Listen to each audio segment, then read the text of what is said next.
J'ai dit très clairement, et je le La redis France est ici, complice. que Sébastien Lecornu est l'incarnation de la complicité de la France avec le génocide.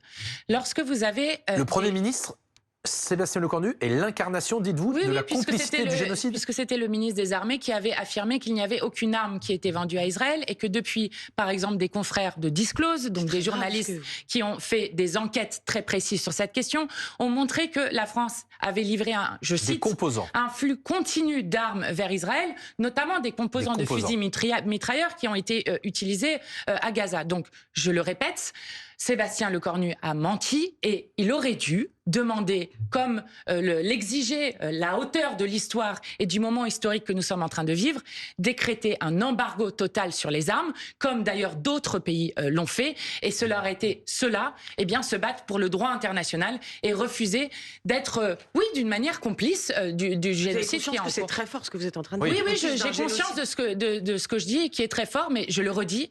Il se trouve que Netanyahou n'aurait pas pu mener les génocides sans l'aide des États-Unis, mais sans aussi une lâcheté et une complicité de l'Union européenne et notamment de beaucoup des pouvoirs, notamment de la France, qui ont refusé de sanctionner Netanyahou, qui ont refusé l'embargo total sur les armes, qui ont refusé de suspendre l'accord d'association entre l'Union européenne et Israël.